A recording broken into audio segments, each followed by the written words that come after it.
Hi, welcome to Radio Sensation. I'm your host, Dan, and in this episode, I am going to be taking a look at a couple of books on VHS cover art. All right, so here we have this book, The Basement Tapes. This book is about a large VHS collection that is housed in a basement space in San Francisco. The collection is curated by Mitsu and Luca. They're the fellows who edited this book. It's a collection of all this VHS. It's obscure tapes or tapes they might have just liked that had great covers, or, it's a very kind of personal collection. A lot of obscure, weird stuff. Some of the things are like exercise tapes that are never going to be reissued on DVD. The movies, I would say, are ones that would probably never be released on DVD. But this book is actually put out by the videotape company Vinegar Syndrome. And this is on their label. And Vinegar Syndrome, in case you're not aware of them, is a company that puts out, they remaster and put out on DVD and Blu-ray films that got a very small original release. They're being remastered here. In many cases, they look better than they ever did in the original VHS release. Vinegar Syndrome have a great website where you'll need to go to buy this book. That's the only place that I know of that has it available. And they just do a great job with a lot of really crazy, obscure, but well-chosen movies. A lot of them would be considered bad movies. And even if you're a fan of bad movies like I am, not every movie is bad in the same way that you enjoy.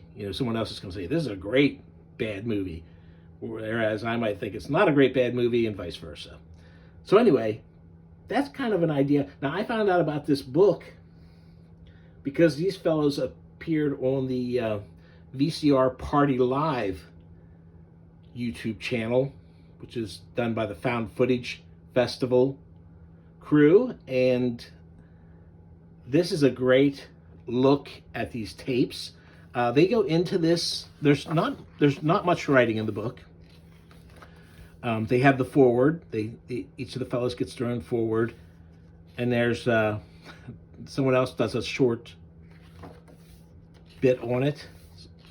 So you can see here we're going through the demastered and why watching a videotape of something rather than actually seeing it restored the way Vinegar Syndrome does might be preferable.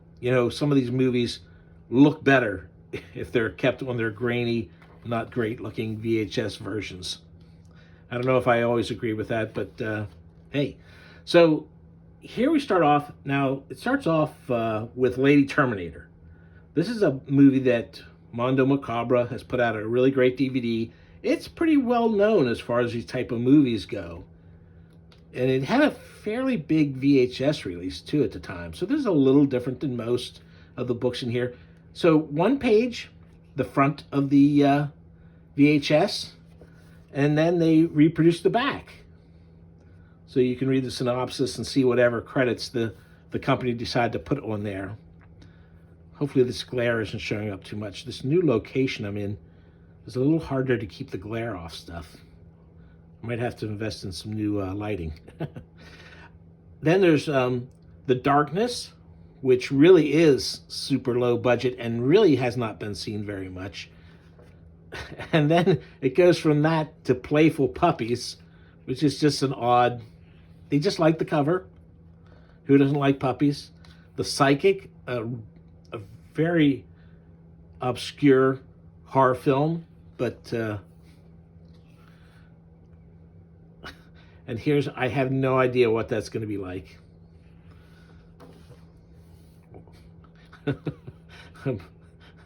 Say Yes to Crack, We're All Zombies in the End, featuring Mojo Nixon. Well, that's a Trauma release. Trauma? Is it Trauma? Yeah. This looks like it might have been a Japanese tape. Maybe it doesn't have... Yeah, that's the Japanese tapes. And Is this survival research? Yeah, survival research, taping of some of their live shows where they create robots. Long before BattleBots or any of those type of shows were on cable, survival research were creating robots and making little scenarios to put them through about how bleak life is and having the robots fight. But it was pre-planned for certain things to happen, and then some things would happen by accident. How to Have Cyber Sex on the Internet is a tape that the found footage guys use clips from fairly often. It makes it look really good, but I've heard tell it's not so much. Turkish Star Wars. Yeah, this bootleg is not for sale. This bootleg does not exist. It's never gotten a legit release, I believe. Female genitalia massage.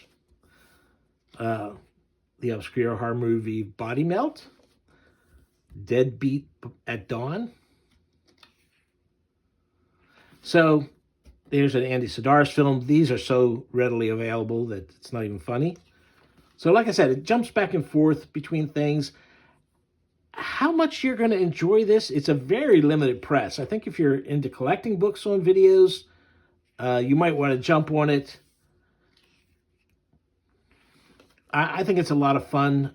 I like seeing what they've picked out, and I wonder why they've picked it out. And of course, they're not put into context here at all. They're not making judgments. They're not doing reviews. And like I say, the films range from things that most people are not going to recognize to things that if you're a film fan or a fan of exploitation films, you're going to think are pretty big, pretty well known. Some of these had such small releases, though, in their actual legitimate VHS releases, that they're mostly well known for bootlegs. I love this Richard Corbin artwork there. So anyway, I'm not going to go through the whole book. I think I've given you a pretty good look at the kind of stuff that's there. There's massaging the elderly. Sure some of you would like to have that. Catman Lethal Track. This one really flips me out. Who's in charge? The dog has this woman by the waist, and she looks in a lot of distress. No more barking, wetting, jumping, chewing, digging, couch dogs. Killer condom. So let's flip to the end here. So there's well over 300 VHS tapes highlighted there. And then here's some photos of the space. These should come up a little better. There shouldn't be any glare on these, or not too much, because they're not on slick paper.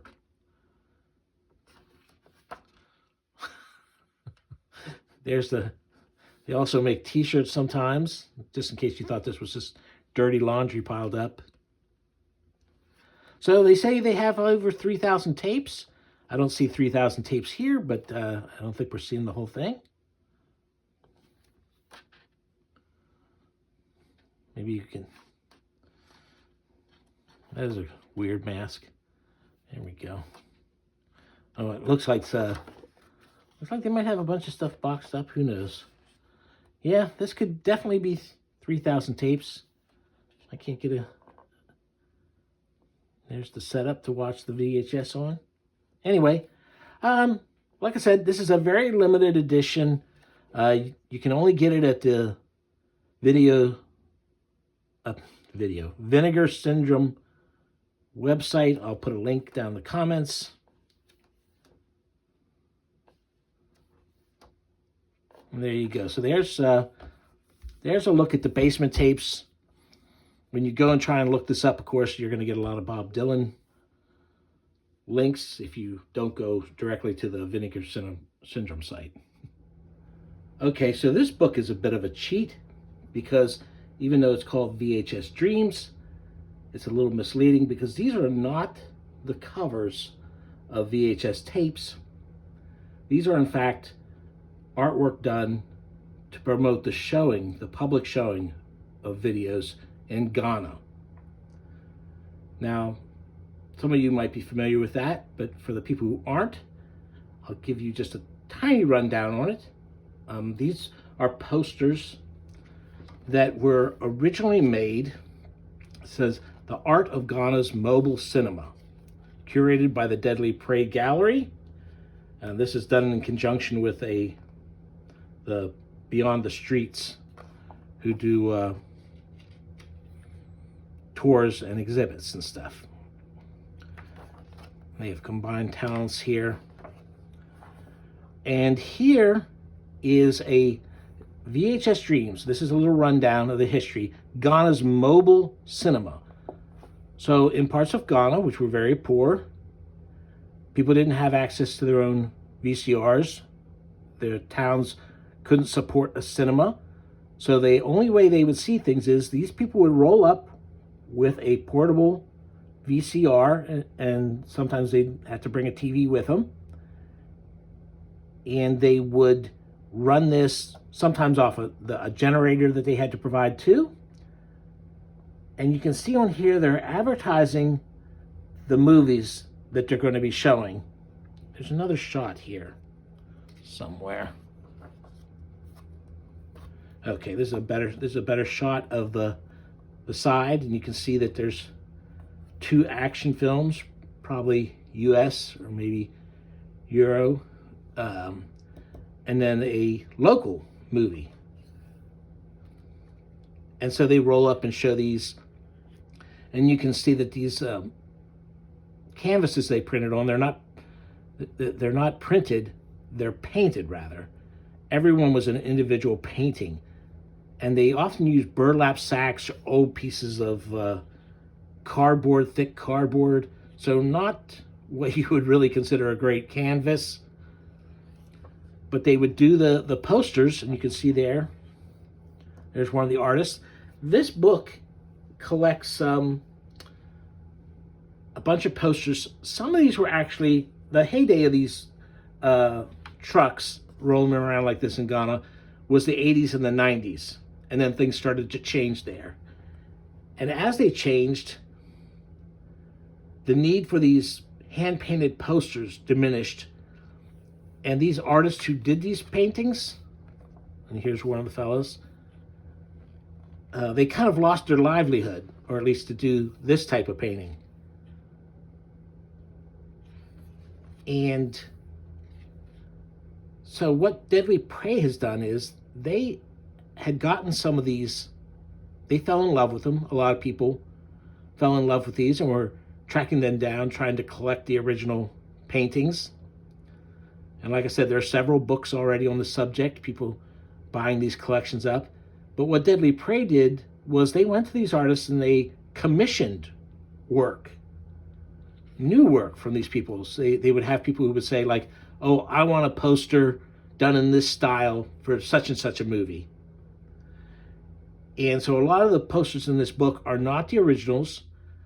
They sometimes are recreating original posters, or at least, doing the same movies that there was an earlier poster for, not necessarily trying to do an exact copy or anything. And a lot of newer things, a lot of new stuff.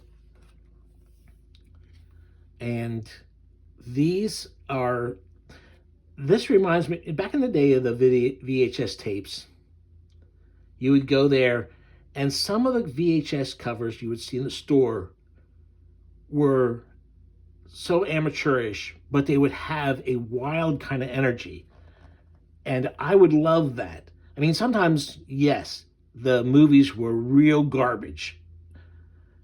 But even garbage movies are sometimes great to me, so I didn't mind. And I loved these covers. Like, here's one for Drive, which, of course, is long after the vans weren't going around anymore. So that's a newer one. The thing about this is that even on movies that have no violence, there's going to be violence. Even a movie like, here's Ghost World, and you can see they added monsters. Is that a Jurassic Park? I can't get down close enough to see right now. And there's the chest burster from Alien. So if it's a violent movie, it's going to be even more super violent. And you remember in Purple Rain when they brought out all the weapons? And there's Showgirl looking just wild. And this Godfather picture, I can't even start to go there. So many people love it for the camp value, which is, it's funny. They're funny, but they also, like I said, they have a wild energy. And for someone like me who loves monsters and the monster paintings, great stuff. So this just came out this year. The tour is almost over, I think, but the Deadly Prey Gallery has a lot of pop-ups around the country, so you should definitely check them out. I think the only place you can buy this book is from Beyond the Streets. I'll put a link to their website down below. And I will point out that, like I said, this was the first book that Deadly Prey put out a couple years ago. They've recently reissued it. This is not done on the slick paper, so it probably looks a lot closer to the actual how the paintings look in real life, because they don't have that slickness of that printing style. I think this is kind of when you're flipping through this, a lot of these action films seem kind of samey to me. It does have some variety, but not as much as I would hope. And I think with this volume, there is a lot more variety in the type of films they're covering and the color palette, probably because of helped by the slick printing. Here you can see the Seinfeld in what looks like the end of days. There's some fantastic monsters. Fantastic. And here's Weird Al from the UHF. I mean, just the Warriors, the Sopranos. Blade, of course, there's several Blade pictures in here. Heavy J is a good artist. This Star Trek one with the Gorn. Look, it has the only thing I liked about Star Trek was the monsters, and there were very few of them actually in the TV show, the original TV show, but you got it there. There's another Drive one. So anyway, you get the idea. There's Free Willy with all the gore intact that they cut for the American market, unfortunately. So there you go, VHS Dreams. And there's the original Deadly Prey Gallery book. Okay, I wasn't planning on doing this one, but as I was doing the basement tapes, I thought I'd show you another book, an older book from, I think this was 2015, that is on VHS cover art. The title of the book is VHS Video Cover Art. And this one might suit some people's taste a little bit better, because this is all genre stuff. There's no weird massaging the elderly people kind of things. And, it covers a lot of, you'll see here, a lot of these are covers you might not be familiar with, because they are in fact British covers for VHS. And sometimes they varied a fair amount from their US counterparts, but you will recognize the films. And actually, a lot of these are using the same general artwork, and a lot of times the posters are used on both. Like I say, this does not have as many weird, great juxtaposition there, weird puppy video covers and things like that, like the other one. This is all genre stuff. A lot of action stuff here at the front. Damn Angels. Now, some of these movies had a different title over in England, so you might recognize something. Well, I mean, that's the same. Never Too Young to Die, with the Gene Simmons as a cross-dressing villain. And England had Jackie Chan releases much sooner than we did here in the U.S., so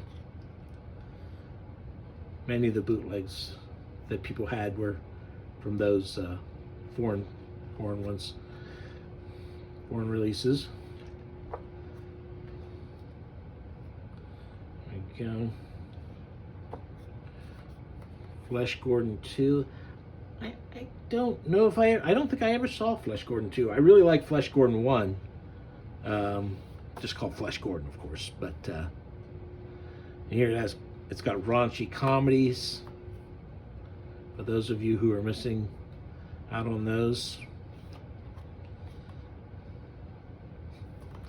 Never seen this one. I didn't see a lot of these. I mean, I went to see some of them, and there's probably some I saw that I don't remember them by title. But the action, the horror, that was my cup of tea. Nice cover.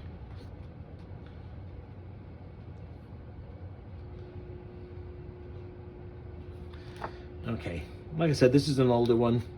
I don't mean to take anything away from the VHS Dreams, because that's the new one, and it's put out by a company I really like, but I thought maybe some of you might not have seen this older title. All right, let's go on to the next one.